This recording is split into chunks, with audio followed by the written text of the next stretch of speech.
Well, joining me live also from Adelaide is the Shadow Foreign Affairs Minister Simon Birmingham ahead of this US election. I'll get to that in a minute. Simon Birmingham, thanks for joining me.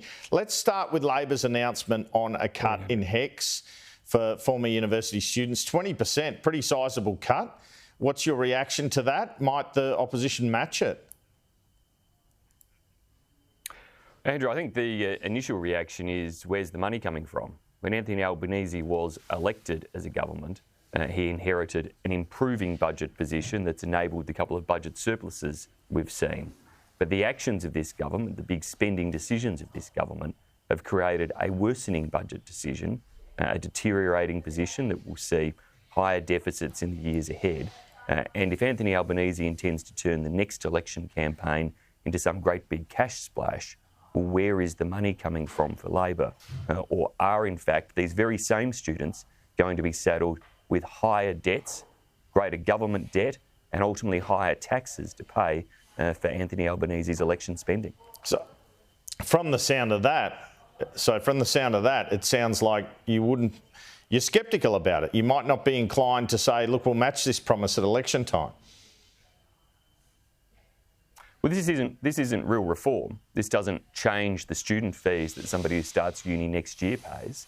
This is simply a cash splash from Anthony Albanese, an attempt at trying to con or hoodwink an electorate ahead of an election from a government who has ultimately overseen the inflationary environment that has put so much pressure on young Australians and ultimately all Australian households feeling that inflationary pressure. And they're feeling it now worse than the rest of the world. Again, when this government was elected, Australia's inflation performance was better than most comparable economies. Now it's worse than most comparable economies, and that means Australians are facing higher interest rates and higher inflation lasting for longer, putting greater pressure on those household budgets. The other measures here, lifting the threshold on repayments, do you support or oppose them? Well, again, I think my colleague Sarah Henderson yesterday was pretty clear. The part of the problem with that is you're basically just deferring and kicking the can down the road for students, meaning they will accumulate more interest and more debt, and from that take longer to repay those debts.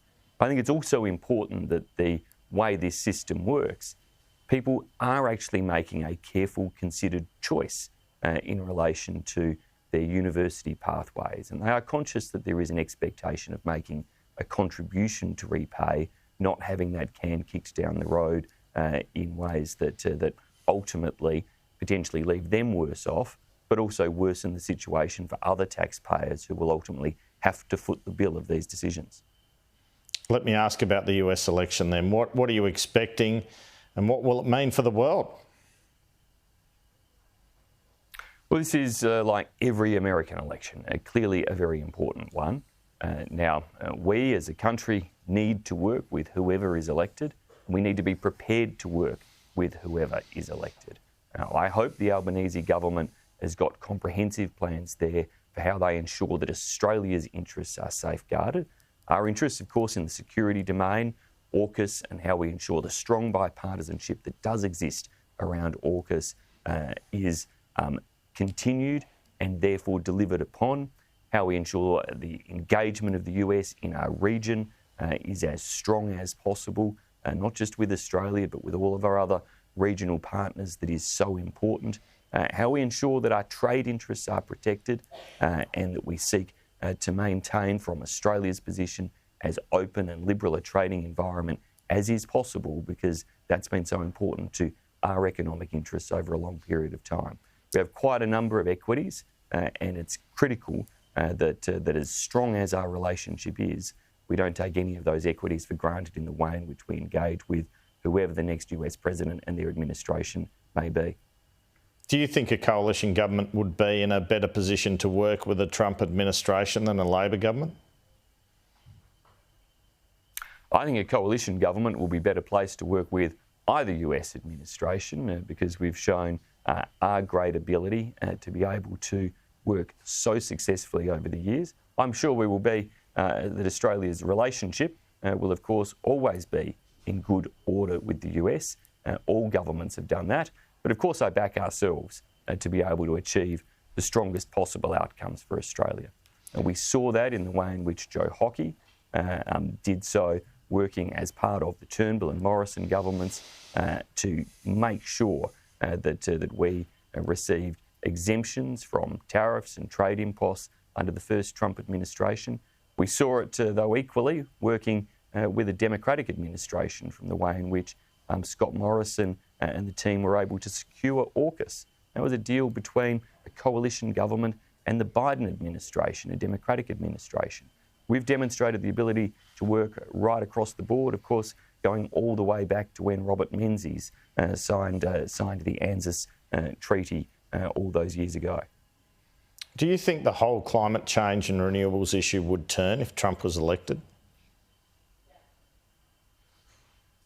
I think President Trump, in his first administration, showed obviously the resolve in terms of his policy position to withdraw from Paris, and he's indicated that he'd likely follow the same path in terms of withdrawing from that Paris Agreement in a second administration. But there is clearly a huge investment around the world in terms of the technological changes.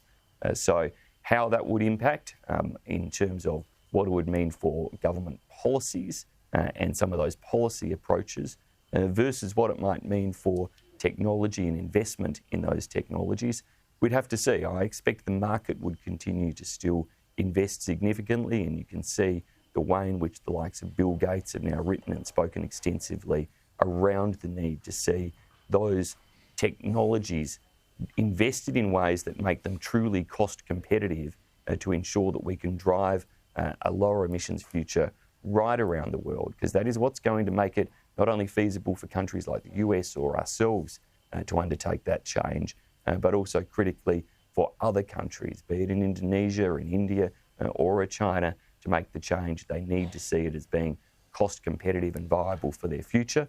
Clearly, we're putting our policies on the table for the next election, critically in terms of net zero emissions, nuclear technologies. Do you think Kevin Rudd's position is tenable if Trump gets re-elected? It will be up to Mr. Rudd to demonstrate his capacity to continue to do the job and do it as effectively as he has been, to give him credit. So a coalition. Both sides of Congress. I've spoken to Peter Dutton about this before a few months ago. You'd be okay if he can demonstrate that he can work with.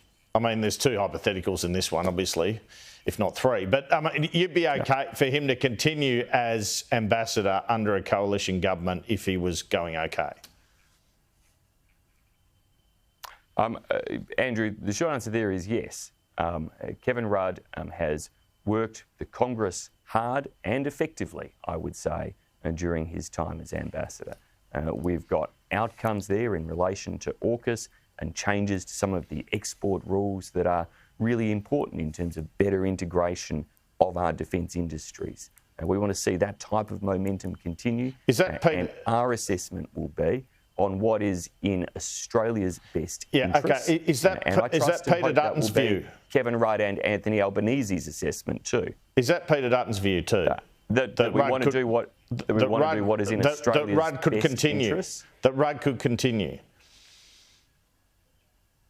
Have you spoken to him about it? Kevin Rudd is demonstrating, if Andrew, yes, and if Kevin Rudd is demonstrating that he is getting the job done and can do the job for a coalition government with a Republican administration, well, of course, then we will assess that on its merits.